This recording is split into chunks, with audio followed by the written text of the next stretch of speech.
வணக்கம். இன்றைக்கு நம்ம பார்க்க போகிறது நேற்றையோடைய தொடர்ச்சி. நேற்று ஒரு சில விஷயங்கள் தான் பார்த்தோம் இல்லையா? இன்றைக்கி இன்னும் நிறைய விஷயங்கள் பார்க்கலாம். அதாவது நேற்று சீதையை பற்றி பார்த்தோம். சீதையை ராவணன் கடத்தி கொண்டு போகும்போது சீதையை எப்படி ராமர் மீட்டார், சீதையோட இயல்பான குணம் என்ன, ஒரு பெண்களுக்கு எல்லா விதமான சங்க காலத்துடைய ஆதி காலத்துடைய தொழில் சமூகத்துடைய பெண்கள் எல்லாருமே மனித குலத்தில் பெண் அப்படின்னு தோன்றது காலத்துலேருந்தே இது வரைக்கும் பெண் அப்படின்னா அவளுக்குள்ள எல்லா விதமான பஞ்சபூத சக்திகளும் ஆற்றலும் அவளுக்குள்ளே இருந்தது. அதை தான் சீதை அப்படிங்கிற ஒருத்தியை வச்சு நம்ம முன்னோர்கள் பெண்களுடைய சக்தியை அறிவுறுத்தினாங்க. அதாவது ராமாயணம் அப்படிங்கிறது பெண்ணாசையில் உருவானது அப்படின்னு சொல்லுவாங்க இல்லையா? இதற்கு பின்னாடி நிறைய தத்துவங்கள் இருக்கு. எல்லா விதமான எதிர்காலத்தையும் கணிக்கக்கூடிய வல்லமை பெற்றவர்கள் தான் நம்முடைய முன்னோர்கள்.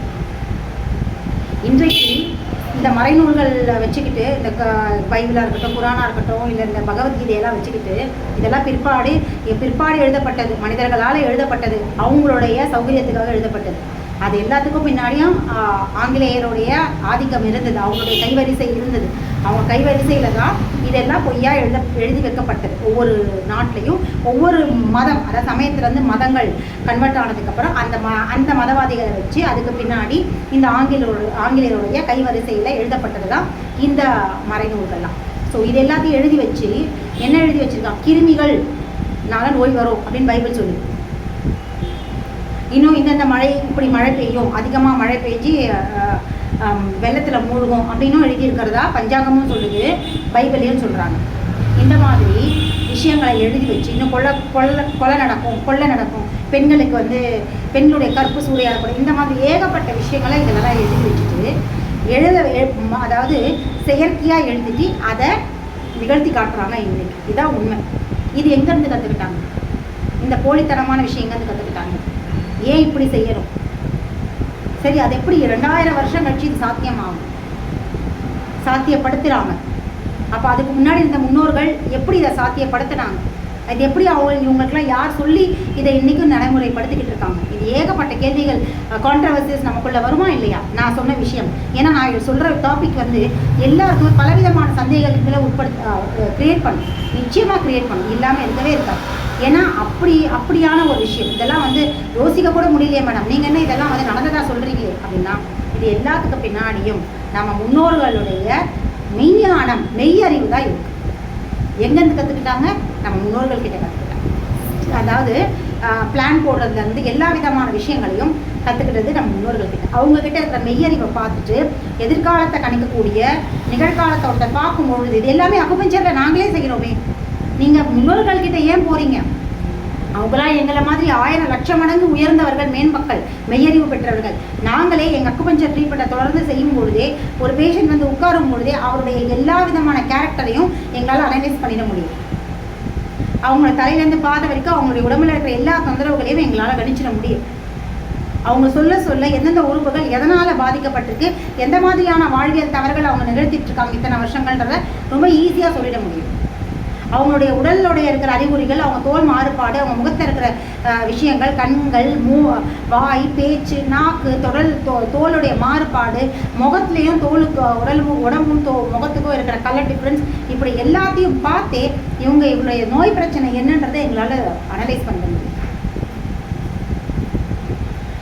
அவங்க பேசும்பொழுதே அவங்க உளவியல் ரீதியாக எதில் பாதிக்கப்பட்டிருக்காங்க, அவங்களுடைய மனம் என்ன சொல்லுது, அவங்க எதனால் இப்படியான ஒரு வெளிப்படுற தொந்தரவுகளுக்கு ஆட்படுறதுக்கு மனமும் சேர்ந்து தொந்தரவாக இருந்திருக்கு, உளவியல் ரீதியாகவும் அவங்க பாதிக்கப்பட்டிருக்காங்கன்றதை அவங்க பேச்சு வழியாக நான் கண்டுபிடிச்சேன். எங்களாலேயே இவ்வளோ விஷயங்கள் செய்யும் பொழுது அதே சமயத்தில் இன்னும் மேம்பட்ட நிலையில் நாடியை பார்க்க உயிர்சக்தியோட பலமும் நமக்கு அதாவது ஆய்வின் வழியாக நம்ம தொடர்ந்து பார்க்கும்பொழுது பலவித ஆய்வுகள் தொடர்ந்து நானே ஒரு சில ஆய்வுகள் வழியாக ஒவ்வொரு பேஷண்ட்டுடைய உயிர் சக்தி எந்த அளவுக்கு பலமாக இருக்குது, பலகீனமாக இருக்குங்கிறத ஓரளவுக்கு ஆய்வு செஞ்சு கணிச்சு வச்சுருக்கேன். அதே அந்த மாதிரி பலகீனமானவங்களுக்கு ட்ரீட்மெண்ட் ஒரு சில நாட்கள், ஒரு சில வாரங்கள் ட்ரீட்மெண்ட்டுக்கு அப்புறம் அதே உயிர் சக்தி பலமானதையும் நான் ஆய்வு செஞ்சு பார்த்தேன். ஸோ ஒரு அக்குபஞ்சர் மருத்துவத்தை செய்யும் பொழுதே இத்தனை விஷயங்கள் நம்மளால் கணிக்க முடியுது. இந்த நவீன யுகத்தில் கணிக்கும் பொழுது நம்ம மூதாதையர்கள் இயற்கையோடையும் பஞ்சபூதங்களோடையே வாழ்ந்தவங்க, அதோடையே ஒன்றி இருந்தவங்க, அவங்களால இயற்கையை நுட்பத்தோடு அணுகுனாங்க. தங்களுடைய நுண்ணறிவோட ஒவ்வொரு அசைவையும் கவனித்து அவங்களால எத்தனை விஷயங்களை ரொம்ப ஈஸியாக வந்து மெய்யறிவால் அவங்களால கேல்குலேட் பண்ணிட முடியும். அப்படி தான் நம்ம முன்னோர்கள் செய்த கேல்குலேஷன் தான் எதிர்காலத்தில் இதை மாதிரி நடக்க போகுதுன்றத முன்னாடியே அறிவிச்சது தான் புராணங்களும் இதிகாசங்களும் சங்க இலக்கியங்களும். கண்ணகி இருந்தாளா அப்படின்னா இன்னைக்கு எல்லாருக்குமே சந்தேகம், யாரும் பார்க்கல, அதற்காக அதெல்லாம் பொய்ன்னு சொல்ல முடியாது. சீதை இருந்தாளா அப்படின்னா யாரும் பார்க்கல, அதனால் அதை பொய்ன்னு சொல்ல முடியாது. எதிர்காலத்தில் இப்படியான ஒரு விஷயங்கள் வரும் அப்படிங்கிறத அறிவுறுத்துறது தான் முன்னோர்களுடைய புராணங்களும் எல்லா விதமான கதைகள். பழமொழிகள் எழுதி வச்சாங்களே, பழமொழி பழமையானதான அந்த மொழி. அப்போ தானே அந்த அந்த எத்தனையோ 1000 ஆண்டுகளுக்கு முன்னாடி வாழ்ந்த மனிதர்களோட அனுபவங்கள் தானே அந்த பழமொழி. அதே பழமொழி இன்றைக்கும் சரியாகுது இல்லை? விருந்து மருந்து 3 நாள் சரியாக இருக்குல்ல? ஊசி இடம் கொடுக்காம நூல் நுழையாது. இன்றைக்கு கரெக்டாக இருக்கா இல்லையா? இன்றைக்கு இருக்க ஒவ்வொரு ஆணும் பெண்ணும் இப்படி தானே இருக்கிறாங்க. எல்லா பழமொழிகளும் இன்றைக்கும் சரியாக தானே வந்துட்டுருக்கு. அப்படின்னா என்ன அர்த்தம்? அது பழமொழி இல்லைங்க, 3 காலத்துக்கும் உகந்த மொழி. எப்படி திருக்குறள் எல்லா காலத்துக்கும் எல்லா சமயத்துக்கும் ஏற்ற ஒரு நூலாக இருக்கோ, அதில் இருக்க ஒவ்வொரு குறளுமே எல்லா விதமான சமயத்தவருக்கும் ஆன ஒரு போதனையாகவும் வாழ்வியல் முறையாகவும் நெறியாகவும் இருக்கும். அதே மாதிரி தான் முன்னோர்களுடைய பழமொழிகளும் எல்லா காலங்களுக்குமே உகந்ததாக தான் இருக்குது. ஸோ சரி, இது இருக்கட்டும். அப்போது இதுக்கு முன்னாடி நம்ம புராணங்கள் வழியாக எதை சொல்ல வந்தாங்க?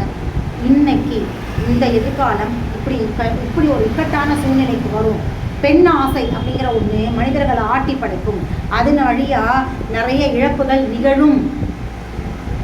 மனிதர்கள் ஒருத்தரை இன்னொருத்தர் வந்து அடிச்சுக்கிறதும், காலை பூச்சி இழுத்து விடுறதும், கொலை செய்கிற அளவுக்கான மகா பாதகங்கள் வரைக்கும் ஒரு சக மனிதரை, கூடவே இருக்கிற மனிதரை கொல்ற அளவு கூட பெண் ஆசை மனிதனை முழுத்தும் அப்படிங்கிறத முன்னாடியே கணிச்சதுனால தான் ராமாயணம் அப்படிங்கிற ஒரு விஷயத்த கொண்டு வந்தாங்க. அதற்கான அப்படின்னா அப்படி என்ன பெண்கள் ஆயிரக்கணக்கில் இருக்கிறாங்க, லட்சக்கணக்கில் இருக்கிறாங்க. அப்படி என்ன வந்து அந்த பெண் ஆசை வரும்? எதுக்கு ஒரு மனுஷனையே கொல்ற அளவுக்கு ஒரு பெண் ஆசை வருமா அப்படின்னா, அப்படியான ஒரு பெண், அப்படியான இதுவரைக்கும் பார்க்க முடியாத ஒரு பெண், கேட்கறதுக்கு அரிதான ஒரு பெண் கிடைக்கும் பட்சத்தில், சீதை மாதிரியான ஒரு பெண் கிடைக்கும் பட்சத்தில் ஆண்கள் ஒருவரை ஒருவர் அடிச்சுப்பாங்க, சக மனிதர்களை கொள்ளுவாங்க, அவங்களுக்கு விட வைப்பாங்க, வஞ்சம் தீர்ப்பாங்க, வன்முறை செய்வாங்க, வன்மம் நிகழ்த்துவாங்க, எல்லா விதமான ஐஷாக்கியர்களும் செய்வாங்க.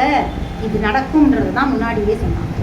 அதே மாதிரி சீதையை இப்படியான ஒரு பெண், சீதை மாதிரியான ஒரு பெண், ராமனுடைய உயிர் சக்தியாக இருக்கிற ஒரு பெண், அவள் இருக்கிறதுனால ராமனுடைய பலம் கூடுது, அவனுடைய திறமை பெருகுது. ராமன் மேல் மக்களாக ஆயிட்டு இருக்கான், மெய்யறிவை நோக்கி பயணிச்சுட்டு இருக்கான். யாரால? சீதைன்றவ வந்ததுனால. அப்படியான ஒரு பெண் தனக்கு கிடைக்கணுன்றதுக்காக ராவணன் அவளை சிறைப்படுத்தி எடுத்துட்டு போனான். அதுவும் நடக்கும் அப்படிங்கிறத முன்னாடியே எழுதி வச்சது தான் நம்ம முன்னோர்களுடைய மெய்யறிவு. அவள் என்ன மாதிரியான இன்னல்களை படுவா, அவளை எப்படி மீட்டு கொண்டு வரதுக்கு ராமன் தன்னுடைய உயிர் சக்தியின் வழியா தன்னுடைய மனைவி அப்படிங்கிற தன்னுடைய இணை, தன்னில் பாதி அப்படிங்கிற உயிர் சக்தியிலிருந்து தன்னுடைய சக்தியை உணர்ந்து அதுக்கிட்டேயே கேள்வி கேட்குறான். உன்னை காப்பாற்றுறதுக்கு, உன்னை மீட்டு கொண்டு வரதுக்கு என்ன என்னுடைய உத்தி, நான் என்ன செஞ்சா உன்னை மீட்டு கொண்டு வரணும், அந்த உயிர் சக்தி கிட்ட கேட்குறான். அப்போ அந்த உயிர் சக்தி அவனுக்குள்ள இருந்து அறிவுறுத்துது, என்னை காப்பாற்ற என்னுடைய மூதாதையர்களால் மட்டும்தான் முடியும். ஏன்னா ராவணன் மிகப்பெரிய பலசாலி, பலவிதமான சூட்சமங்களுக்கு அதிபதி. அவன் பல ரகசியங்களை தெரிஞ்சு வச்சுக்கிட்டு அதன் வழியாக தான் என்னை வந்து சிறைப்படுத்தி வச்சிருக்கான். அதனால் என்னுடைய மூதாதையர்களால் மட்டும்தான் என்னை காப்பாற்ற முடியும், மனிதர்களால் முடியாது அப்படிங்கிற சூட்சமத்தையும், அதாவது பிரச்சனைக்கான வழியையும் அவளே தான் சொன்னான். பிரச்சனையே அவள் தான் இல்லையா? அவள் அவ்வளோ பலசாலியாக இருக்கிறதுனால, ஆற்றல் பொருந்தியவளாக இருக்கிறதுனால தான் பிரச்சனையே ஆரம்பிச்சுது இல்லையா? அப்போ அந்த தீர்வும் அவகிட்ட தான் இருக்குது. இதுதான் பிரபஞ்சத்துடைய நியதி. எங்கு பிரச்சனையோ அங்கே தான் சொல்யூஷன் இருக்கும். இதை தான் தொலைச்ச இடத்துல தான் தேடணும் அப்படின்னு சொல்லி நம்ம முன்னோர்கள் சொல்லுவாங்க. பாருங்கள் எத்தனை விஷயங்களை எவ்வளோ நுட்பமாக சொல்லியிருக்காங்க. எங்கே தொலைச்சோமோ அங்கே தான் தேடணும். இதுக்கு என்ன அர்த்தம்? நம்ம ஒரு பொருளை தொலைச்சிட்டு அங்கே தேடணும்னு அர்த்தமா? இல்லை, நம்ம எங்கே பிரச்சனையோ அங்கேயே தான் தீர்வு இருக்குது. எங்கே சொல்யூஷன் இருக்குன்னா, எங்கே வந்து அந்த பிரச்சனை ஸ்டார்ட் ஆச்சோ அந்த இடத்துலேயே தான் சொல்யூஷன் இருக்குது. சொல்யூஷனை தேடி நீ வேறு இடத்துக்கு போகாத. இதுதான் அக்குபஞ்சர் மருத்துவம்னு சொல்லுது. பிரச்சனையை தேடி புறப்பொருளை தேடி போகாத, உன்னுடைய உடம்புக்குள்ளேயே தீர்வு இருக்கு. இதுவும் தான் முன்னோர்கள் தொடர்ச்சி இடத்துலையே தேடு கிடைக்கும் அப்படின்றது தான் சொன்னாங்க. இது உடம்புடைய தத்துவம். எல்லாமே நம்ம முன்னோர்கள் எங்கிருந்து கற்றுக்கிட்டாங்க? இந்த உடல் இயற்கை, அப்புறம் பிரபஞ்ச இயற்கை, அண்டத்துல இருந்தும் பிண்டத்துல இருந்தும் கற்றுக்கிட்டதுனால தான் அவையார் அண்டமும் பிண்டமும் ஒன்றுன்னு சொன்னாங்க. ஏன்னா அவங்க ரெண்டுத்துக்கிட்ட இருந்தும் அவங்களுடைய மெய்யறிவு பெருகுச்சு. மெய்யறிவுடைய நுட்ப அறிவு திறந்து விட்ட இடங்கள் எங்கே அப்படின்னு பார்த்தீங்கன்னா அண்டமும் பிண்டமும். இது ரெண்டுத்தையும் அவங்க கூர்மையாக கவனிக்க அவங்களுக்குள்ள எல்லா பிரச்சனைகளுக்கான சொல்யூஷனும் இயற்கையோடைய தத்துவம் சிஸ்டம் எல்லாமே புரிஞ்சுது.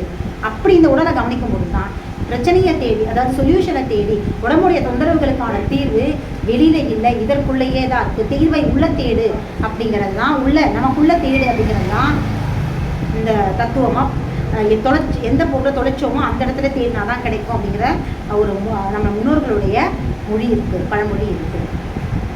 இதை தான் சீதை ராமனுக்கு அறிவுறுத்தினான். ராமனும் இதை தான் புரிஞ்சுக்கிட்டான். பிரச்சனை சீதை கிட்ட தான், பிரச்சனையே சீதை கிட்ட இருந்து தான் அதற்கான தீர்வு கிடைக்கும், இந்த பிரபஞ்சத்துடைய நியதி அது அப்படிங்கிறத புரிஞ்சுதான் அவன் சீதை கிட்டேயே கேட்டான். அப்போ அவனுடைய உயிர்சக்தியான சீதை அவனுக்கு அறிவுறுத்துறான். என்ன சொல்றான்? என்னுடைய மூதாதையர்கள், எனக்குள்ள உயிர்சக்தியாக இருக்கிற என்னோட மூதாதையர்கள் தான் என்ன காப்பாற்ற முடியும் அப்படிங்கிற உண்மையை சொல்கிறான். இதான் ராமாயணம்.